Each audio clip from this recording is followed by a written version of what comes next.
According to PayPal, they could view your name, date of birth, social security number, address, and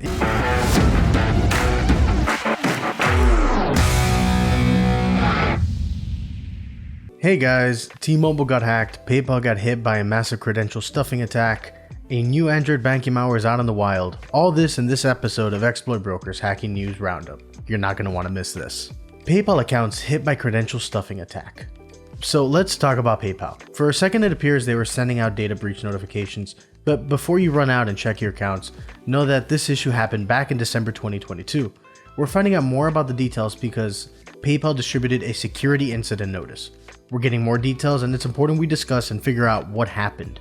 Did PayPal have some unknown zero day, a flaw in the configuration of some server? No, it was a large credential stuffing attack. Simply put, a credential stuffing attack involves hackers taking known passwords from data dumps on the internet and then using a brute force login tool to try to log into multiple websites with the leaked credentials. The brute force login tool pretends to be a web browser and will try logging into an account using passwords found for a known user. It relies heavily on a user reusing the same password for multiple things. Let's say you have a password 123. If you do, please go change it. But for this discussion, let's say you have a password 123 on website A, B, C, and D. And then there's a data breach and a website A leaks your password. A credential stuffing attack would try to log into websites B, C, or D with the password found in the internet. Hackers would use the information they got from the website A breach to log into the other websites. You must keep all your passwords as unique as possible and try not to repeat the same password on multiple websites. So now that we know a bit more about what happened, let's talk about what PayPal did. As soon as PayPal found out about the hack, they began an investigation. They reset the password of affected users and set up enhanced security that required a password change on the next login. They also gave users a chance to get 2 years of Equifax and their identity monitoring solution. What did hackers have access to? According to PayPal, they could view your name, date of birth, social security number, address, and individual tax identification number. This was all between a window thought to be from December 6th to December 8th back in 2022. It also looks like almost 35,000 users were affected by the incident. So on the surface, it sounds bad, and it is bad for anyone who is affected by the hack. On the plus side, PayPal found the attack early on and was able to rule out a vulnerability on their side.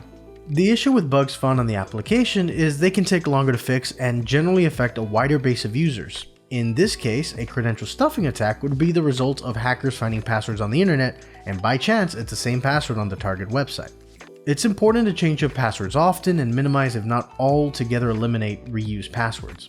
It's a good practice to use something like a password manager to help randomize passwords for all your accounts. However, make sure the master password is complex and not something you've used before. Should you panic, stop using PayPal and disconnect from your internet and go offline forever? No. You need to look into a password manager, change out the most critical passwords you have, and rotate passwords out often. Hacking is becoming a more commonplace, and it's important to learn to navigate without fear. T-Mobile hacked. The cell phone carrier T-Mobile just recently released notice about a security breach back in late November. T-Mobile filed a report with the Securities and Exchange Commission, or SEC, about a security incident involving 37 million of its customers. It appears hackers found their way into the network and stole addresses, phone numbers, and birth dates of the affected customers. According to the report, the hackers were not able to steal passwords, PINs, credit cards, social security numbers, or bank account information. This only adds fuel to the flames for T-Mobile. For those who may not be aware, I'll recap what happened over the past few years. Back in August 2018, hackers managed to use a vulnerable application programming interface, or API, to steal details from about 2 million T-Mobile customers. Although they stated password, financial information, and social security numbers were not compromised, the hackers did potentially steal name, billing zip code, phone number, account number, email address, and account type. That was the beginning of their troubles. The following year, in November 2019, they had another breach. This time it appeared that roughly over 1 million prepaid customers had their name, billing address, phone number, account number, rate plan, and calling feature information stolen. Continuing down this timeline, we find ourselves at March 2020. This time, hackers were able to break into an employee's email account and used it to steal customer account information. The hackers were able to get names, addresses, phone numbers, and rates. The hackers were not able to get financial information or social security numbers. Now, the rest of the 2020 looked quiet, and then we get to 2021. 2021 had two T-Mobile hacking events, one in January 2021 and the other in August 2021. The January event did not expose names, physical or email addresses, financial data, credit card information, social security numbers, tax IDs, passwords, or PINs. The August event, however, is a different story. The hacking event in August 2021 appeared to have been the worst. Hackers were able to steal names, driver license details, government identification numbers, social security numbers, date of births, prepaid customer PINs, addresses, and phone numbers. The event was disclosed days after a hacker put the data up for sale on an underground forum. Now, back to our new and recent incident. Although financial and social security information was not stolen, they were able to steal addresses, phone numbers, and dates of birth. This means the impacted customers are now further open to being targets of phishing campaigns, spam campaigns, and even more personal information is available so that identity theft becomes even easier for hackers to exploit. This is a prime example of why you need to rotate passwords often, get identity monitoring, lock down your credit cards, lock down your credit, and sign up for a service that notifies you if passwords, email, and any of your personal information is found on the dark web. New rat can take over your device. The Android banking malware world has two very dangerous families known primarily between Hydra and Octo. These two families of malware are dangerous because of their ability to perform a device takeover, or DTO. Once a device has been taken over by a hacker, they can view and interact with the screen. Hackers can exfiltrate data, manipulate apps, and do anything that someone who has physical access to the phone could do. There is one other family of Android banking malware with comparable infections. Ermac.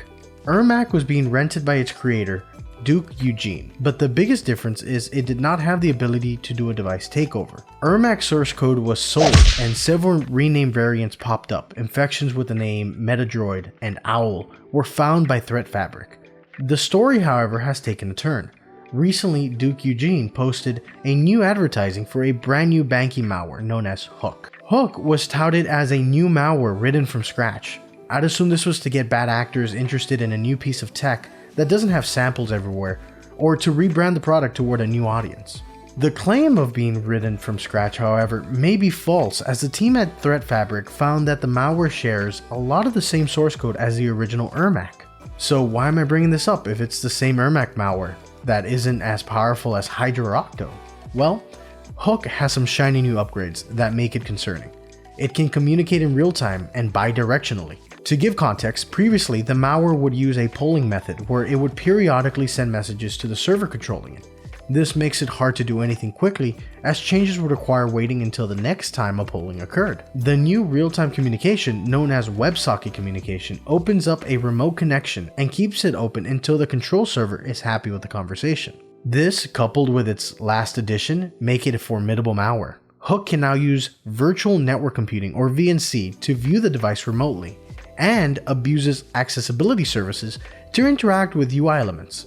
These two abilities, viewing and controlling the device, upgrade the malware to the same threat level as Hydra and Octo. Hook can now be considered a device takeover capable malware. It can perform clicks, fill in text boxes, take screenshots, and more. It can also view and retrieve files of the victim device. If you have crypto wallets or WhatsApp, you'll want to be extra careful. Hook can extract seed phrases for wallets, which allow a hacker to create a copy of the wallet. Lastly, Hook can read and send messages from the popular messaging app WhatsApp. Hook is a new malware to be on the lookout for. Malware, password hacking, and leaked data are only a portion of the cyber threats of the digital world we live in. If you want to stay up to date and learn about the threats lurking in the cyber shadows, stay tuned. This has been Exploit Brokers. I'll see you in the next one.